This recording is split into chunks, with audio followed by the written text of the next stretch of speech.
ಪಾಪ ರಮೇಶ್ ಜಾರಕಿಹೊಳಿಯನ್ನ ಬಲಿಪಶು ಮಾಡಿದ್ರು. ಈಗ ರಮೇಶ್ ಜಾರಕಿಹೊಳಿ ಸಿಡಿ ಬಿಡುಗಡೆ ಮಾಡಿದವರೇ ರಾಜಣ್ಣ ಅವರು ಸಿಡಿ ಬಿಡುಗಡೆ ಪಾತ್ರ ಅಂತ ಆರೋಪ ಮಾಡಿದ್ರು. ಯಾರು ಅವರು? ನೀವೇ ನೋಡ್ರಿ, ಮಹಾನಾಯಕರು ಅದಾರೆ. ಅವು 2 ಫ್ಯಾಕ್ಟ್ರಿ ಅಂತ ಹೇಳಿ ರಾಜಣ್ಣವರು ವಿಧಾನಸಭೆಯಲ್ಲಿ ಹೇಳಿದ್ದಾರೆ. ಹೌದು, ಯತ್ನಾಳ್ ಹೇಳೋದು ಸತ್ಯ. ಅದೇ ಫ್ಯಾಕ್ಟ್ರಿ ಅವರೇ ನಂದು ಅಷ್ಟೇ ಅಲ್ಲ, 48 ಜನರ ಸಿಡಿ ಇದೆ, ಅದರಲ್ಲಿ ಹೈಕೋರ್ಟ್ ಜಡ್ಜ್ಗಳದು ಇದೆ ಅನ್ನುವಂಥದ್ದನ್ನು ಹೇಳಿದ್ದಾರೆ. ಇದನ್ನು ತನಿಖೆ ಮಾಡ್ಲಿಕ್ಕೆ ಇವ್ರಿಗೇನು ಬ್ಯಾನ್ ಆಗಿದೆ ಕಾಂಗ್ರೆಸ್ನವ್ರಿಗೆ? ಪಾಪ ರಾಜಣ್ಣ ಒಬ್ಬ ಪರಿಶಿಷ್ಟ ಪಂಗಡದ ಒಬ್ಬ ನಾಯಕ, ವಾಲ್ಮೀಕಿ ಜನಾಂಗದ. ಇವತ್ತು ರಮೇಶ್ ಜಾರಕಿಹೊಳಿ ಒಬ್ಬ ವಾಲ್ಮೀಕಿ ಜನಾಂಗದವ್ರು. ನೀವು ಅವ್ರನ್ನ ಬಲಿ ಕೊಡ್ಲಕತ್ತಿರಲ್ಲ. ಇವತ್ತು SC ST ಜನಾಂಗದವ್ರನ್ನ ಸುರಕ್ಷೆ ಕೊಡ್ತೀವಿ, ಅಲ್ಪಸಂಖ್ಯಾತರ ರಕ್ಷಣೆ ಮಾಡ್ತೀನಿ ಸಿದ್ದರಾಮಯ್ಯ ಅಂದವರು ಈ ತಮ್ಮ ಬಲಗೈ ಬಂಟನ ಮೇಲೇ ಸಿಡಿ ಮಾಡುವಂಥ ಪ್ರಯತ್ನ ಏನಾಗಿದೆ, ಇದು ನಾವಿವತ್ತು ತೀವ್ರವಾಗಿ ಖಂಡಿಸ್ತೀವಿ. ಅಷ್ಟೇ ಅಲ್ಲ, ಇದನ್ನು CBI ಕೊಡಬೇಕು. ಇಲ್ಲಕಂದ್ರೆ ಏನಾಗ್ತದೆ, ಇವು 2 ಸಿಡಿ ಫ್ಯಾಕ್ಟ್ರಿ ಎಷ್ಟೋ ರಾಜಕಾರಣಿಗಳ ಒಂದು ನೈತಿಕ ಮತ್ತು ಮಾನಸಿಕ ಒಂದು ಮನಸ್ಸನ್ನು ಇವತ್ತು ವಿಚಲಿತ ಮಾಡ್ತಾ ಇದ್ದಾರೆ. 48 ಮಂದಿ ಇದು ಸಿಡಿ ಇದೆ ಅಂದಾಗ ಎಲ್ಲರಿಗೆ ಭಯ ಬರ್ತಾಯಿದೆ, ನಂದಿದೆಯೋ ನಿಂದಿದೆಯೋ. ಮತ್ತು ಕಳ್ಳರು ಹೋದಾರ ಅವರು. ವಿಜೇಂದ್ರ ಇನ್ನೂ ಒಂದು ಟೀಮ್ ಇದೆ, ಅವನೇ ಈಗ BJP ಸೋಷಿಯಲ್ ಮೀಡಿಯಾದ ಹೆಡ್, ಅವನೇ ಎಡಿಟರು ಇಲ್ಲಿ BJP ಒಳಗೆ. ಅಲ್ಲಿನೂ ಕಾಂಗ್ರೆಸ್ನಾಗಂತೂ ಅವ್ರು ಹೇಳಿದ್ದಾರೆ. ಮೊನ್ನೆ ಮುನಿರತ್ನ ಹೇಳಿದ್ರು, ನಂದೆಲ್ಲ ಇಷ್ಟೆಲ್ಲ ಸಿಡಿ ಅವಾಂತರ ಮಾಡಿದವನೇ ಸಿಡಿ ಕಿಂಗ್ ಅಂತಲೇ DK ಶಿವಕುಮಾರ್ ತಯಾರು ಮುನಿರತ್ನ ಹೇಳಿದ್ರು.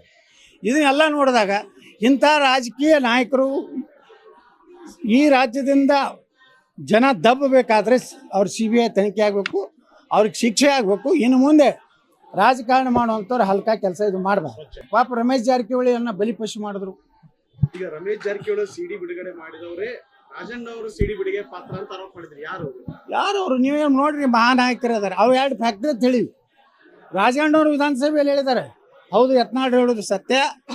ಅದೇ ಫ್ಯಾಕ್ಟ್ರಿ ಅವರೇ ನಂದು ಅಷ್ಟೇ ಅಲ್ಲ, 48 ಜನರ ಸಿಡಿ ಇದೆ, ಅದರಲ್ಲಿ ಹೈಕೋರ್ಟ್ ಜಡ್ಜ್ಗಳದು ಇದೆ ಅನ್ನುವಂಥದ್ದನ್ನು ಹೇಳಿದ್ದಾರೆ. ಇದನ್ನು ತನಿಖೆ ಮಾಡ್ಲಿಕ್ಕೆ ಇವ್ರಿಗೇನು ಬ್ಯಾನ್ ಆಗಿದೆ ಕಾಂಗ್ರೆಸ್ನವ್ರಿಗೆ? ಪಾಪ ರಾಜಣ್ಣ ಒಬ್ಬ ಪರಿಶಿಷ್ಟ ಪಂಗಡದ ಒಬ್ಬ ನಾಯಕ, ವಾಲ್ಮೀಕಿ ಜನಾಂಗದ. ಇವತ್ತು ರಮೇಶ್ ಜಾರಕಿಹೊಳಿ ಒಬ್ಬ ವಾಲ್ಮೀಕಿ ಜನಾಂಗದವ್ರು. ನೀವು ಅವ್ರನ್ನ ಬಲಿ ಕೊಡ್ಲಕತ್ತಿರಲ್ಲ.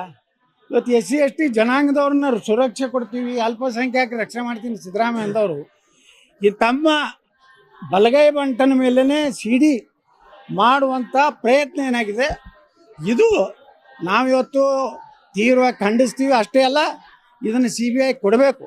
ಇಲ್ಲಕಂದ್ರೆ ಏನಾಗ್ತದೆ, ಇವು 2 ಸಿಡಿ ಫ್ಯಾಕ್ಟ್ರಿ ಎಷ್ಟೋ ರಾಜಕಾರಣಿಗಳ ಒಂದು ನೈತಿಕ ಮತ್ತು ಮಾನಸಿಕ ಒಂದು ಮನಸ್ಸನ್ನು ಇವತ್ತು ವಿಚಲಿತ ಮಾಡ್ತಾ ಇದ್ದಾರೆ. 48 ಮಂದಿ ಇದು ಸಿಡಿ ಇದೆ ಅಂದಾಗ ಎಲ್ಲರಿಗೆ ಭಯ ಬರ್ತಾಯಿದೆ, ನಂದಿದೆಯೋ ನಿಂದಿದೆಯೋ.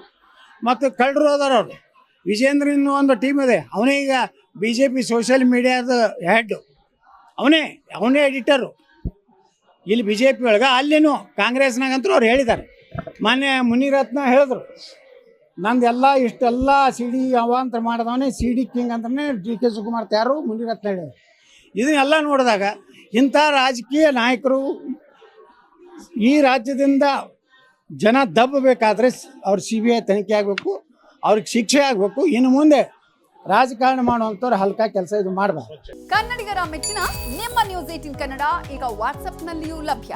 ಕರ್ನಾಟಕ ಮತ್ತು ದೇಶ ವಿದೇಶದ 360 ಡಿಗ್ರಿ ಸುದ್ದಿ ವಿವರವನ್ನ ನೀವು ನಿಮ್ಮ ಕೈ ಬೆರಳುಗಳಲ್ಲಿಯೇ ಪಡೆಯೋದಿಕ್ಕೆ ಈ QR ಕೋಡ್ ಅನ್ನು ಸ್ಕ್ಯಾನ್ ಮಾಡಿ. ನಮ್ಮ ಚಾನೆಲ್ ಅನ್ನು ಫಾಲೋ ಮಾಡಿ, ನೋಟಿಫಿಕೇಶನ್ ಆನ್ ಮಾಡಿ.